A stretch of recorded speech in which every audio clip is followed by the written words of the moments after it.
Hello guys, good morning. कैसे हैं आप लोग? उम्मीद है कि अच्छे होंगे। A1GS यूट्यूब चैनल पर आप सभी का स्वागत है। जैसे कि आप लोगों को पता होगा कि भारतीय संविधान का अलग अलग चैप्टर में बराबर लेके आ रहा हूं आप लोग के समझ। आज मैं लेके आया हूं एक बहुत ही हॉट चैप्टर, जिसके बारे में लोग जानने के लिए उत्साह रहता है, एकदम जागरूक रहता है कि भाई ये चैप्टर बताया जाए, ये चैप्टर कैसे याद हो जाए। आज मैं उसको लेके आया हूँ। चैप्टर का नाम है सिटीजनशिप। क्या है? नागरिकता। नागरिकता है क्या? है नागरिकता। किसको मिलना चाहिए नागरिकता हमारे देश में? कौन हमारे देश से बाहर जाए तो नागरिकता खत्म हो जाए? किसके लिए क्या कैटेगरी रखा गया है? कितने पार्ट्स में, कितने आर्टिकल में है? कब इसको लागू किया गया? CAA क्या है? ILP क्या है? कैट क्या है?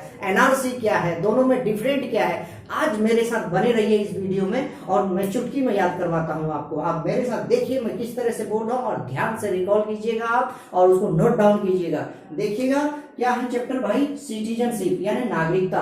नागरिकता कितने में है? तो भाग 2 में है। कितने में है? भाग 2 में है। याद रहेगा आप लोग को? हाँ, तो देखिए हमेशा एग्जाम में पूछता है, बड़ी इंपॉर्टेंट चैप्टर है ये। इससे तो आपको किसी भी एग्जाम में 2 मिनिमम क्वेश्चन पूछेंगे ही पूछेंगे। मैक्सिमम डिपेंड करता है एग्जाम पर कि कैसे ये एग्जाम हो, क्या हो। तो उससे आपको जो है इन चैप्टर से बहुत ही आज आपको एक नॉलेज मिलने जा रहा है, और आपको एग्जाम पॉइंट ऑफ व्यू से तो इंपॉर्टेंट है ही। तो देखिए सिटीजनशिप आर्टिकल कितना में है? तो आर्टिकल अगर आपसे पूछता है तो आर्टिकल होगा 5 से 11 तक। कितना? 5 से 11 तक, यानी 5 से 11 तक नागरिकता आर्टिकल में है। ठीक है। अगर कहेगा पार्ट्स कितने में है, तो पार्ट्स 2 में है। ठीक है। अब किसको नागरिकता मिलनी चाहिए, तो उसके लिए मैं एक कोड बनाया है, एक ट्रिक सेट किया है मैंने। उस ट्रिक को आप देखिए, बहुत ही आसानी से मैं लेके आता हूं, इसको बहुत अच्छा से सेट करता हूं, और आप लोग के लिए आई होप कि आप लोग अच्छे लगे होंगे, आप लोग को लगता भी होगा। तो देखिए ट्रिक है। क्या है ट्रिक भाई? तो जय प्रभुदेवा। प्रभुदेवा साउथ इंडिया के एक हीरो है, जिनको सब लोग जानते होंगे। उन्हीं के नाम से मैंने सेट किया है इसको। देखिए जय प्रभुदेवा। अब जय मीन्स कहता है, पहले अगर आपसे सवाल पूछता है कि नागरिकता प्राप्त करने के लिए कितने अर्हताएं हैं, तो नागरिकता प्राप्त करने के लिए 5 अर्हताएं हैं, 5 कैटेगरी। कितने? 5। याद रखिएगा। उस 5 के लिए मैंने ट्रिक बनाया है जय प्रभुदेवा। तो अब जय फोर, जैसे जन्म से, जो व्यक्ति जब हमारा संविधान अडॉप्ट हुआ उस दिन से हमारे देश में अगर वो जन्म लेते हैं तो उनको नागरिकता माना जाता है। नेक्स्ट प्रभु, तो पर से पंजीकरण। पंजीकरण से नागरिकता ले सकते हैं आप। जैसे सपोज कीजिए कि मैं एक विदेशी फीमेल से शादी करता हूं, ठीक है। तो अब वो मेरा देश आएगी इंडिया, तो अब उसको नागरिकता चाहिए यहाँ। तो उनका नागरिकता हम कैसे ले भाई? तो उनका रजिस्ट्रेशन करके नागरिकता हम प्राप्त कर सकते हैं। उन्हीं को कहेंगे पंजीकरण से। नेक्स्ट चलेंगे हम भू। भू मीन्स भू अर्जन से। जैसे हमारा देश है, किसी भी पर्टिकुलर एक एरिया ले लीजिए अदर कंट्री का, अगर वहां के कंट्री का भू यानी कि जमीन, या फिर कोई भी धरातल हो, ऐसा कोई पर्टिकुलर क्षेत्र हो जहां उनको हमारे देश जीत लेते हैं, ठीक है। वहां के जितने भी निवासी है तो वो तो हमारे इंडिया में आ जाएंगे, हमारे देश में आ जाएंगे उनके साथ में, उस जमीन के साथ में। तो वो भू अर्जन से, तो वहां के लोगों को हमारे यहाँ क्या कहेंगे कि भू अर्जन से ये नागरिकता प्राप्त किए हैं। समझ गए होंगे। नेक्स्ट होगा आपका दे फॉर देशीकरण से। उसके बाद है वाह फॉर वंशानुगत से, यानी जन्म से। आई होप कि आपको समझ में आ गया होगा। जय प्रभुदेवा। नेक्स्ट चलेंगे हम नागरिकता समाप्त करने का 3 कैटेगरी है। कितना? 3 ऐसा प्रावधान है जिससे नागरिकता आपकी जा सकती है। और नागरिकता अर्जित करने का 5 प्रावधान, और खोने का 3 प्रावधान। याद रखिएगा। तो 3 में कौन कौन है भाई? 3 में है पहला, त्याग करने से। हमको नहीं रहना है भाई इंडिया में, हम त्याग कर देंगे यहाँ की सिटीजनशिप, अदर कंट्री चल जाएंगे, त्याग नहीं। दूसरा होगा समाप्ति करके, हम नहीं रहेंगे, समाप्त कर देंगे भाई, हमको नहीं लेना है।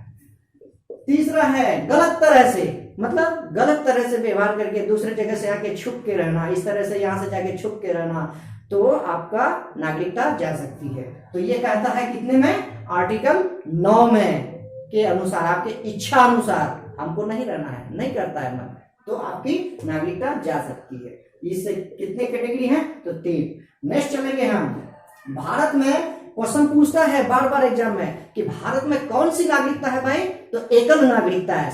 कौन सा? एकल, जिसको बोलते हैं सिंगल सिटीजनशिप। नेक्स्ट चलेंगे हम, नागरिकता बिल शेड्यूल 6 पर लागू नहीं होता है। मैंने शेड्यूल बताया था 6 शेड्यूल में था 4 स्टेट। कौन सा? AMTM, आपको याद होगा, AMTM याद होगा। तो AMTM कौन सा है? 4 स्टेट वो अरुणाचल, जैसे असम, मेघालय, त्रिपुरा, मिजोरम, यहाँ जो है नागरिकता बिल लागू नहीं होता है। नेक्स्ट चलेंगे हम, ILP। क्या होता है ILP भाई? तो ILP का फुल नेम होता है इनर लाइन परमिट, जिसको 4 स्टेट में लागू किया गया है। कितने स्टेट में? 4 स्टेट में। उस 4 स्टेट के लिए मैंने एक कोड बनाया। कौन सा है भाई? तो AMNM,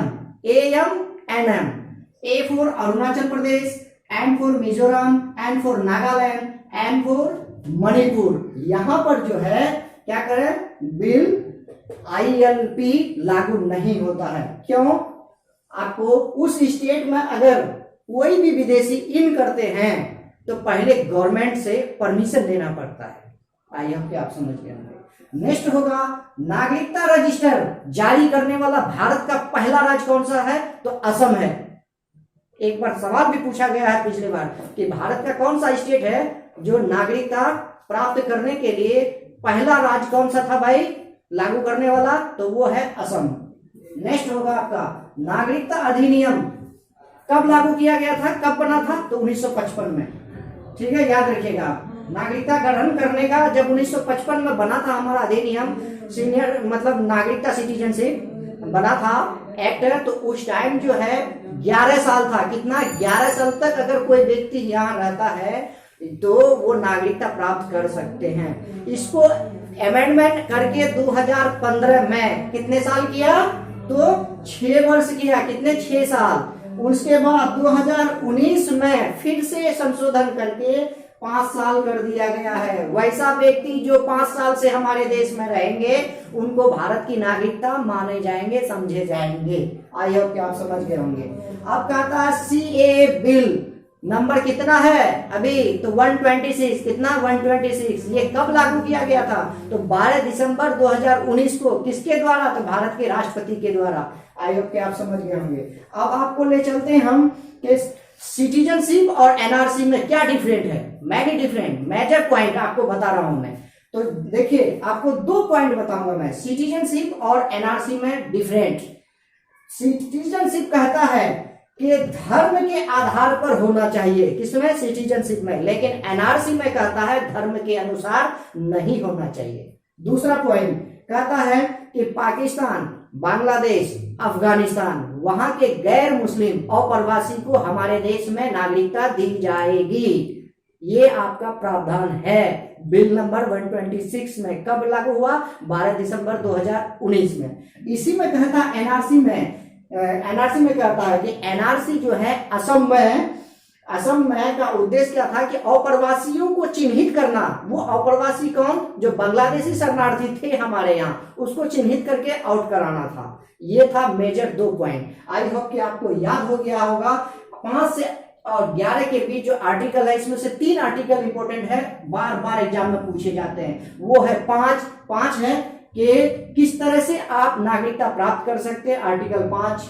9 कहता है आपका क्या करें कि अपना इच्छा अनुसार हम छोड़ सकते हैं। 11 कहता है आर्टिकल कि संसद द्वारा रेगुलेट करते रहेंगे, उस पर देखरेख करेंगे नागरिकता पर। तो आई होप कि आप लोग समझ गए होंगे बहुत अच्छे से। और इसको अगर समझ में नहीं आए तो 1 से 2 बार आपको रिकॉल करके देखेंगे तो जरूर आपको समझ में आ जाएगा। इसके लिए बहुत बहुत धन्यवाद। लेकिन जाते जाते मैं एक बात कहना चाहूंगा कि हमारा A1 यूट्यूब चैनल जो है, GS यूट्यूब चैनल, इसको ज्यादा से ज्यादा शेयर कीजिए और बेल आइकन को दबाइए और सब्सक्राइब जरूर कीजिएगा। बहुत बहुत धन्यवाद, शुक्रिया आप लोग का।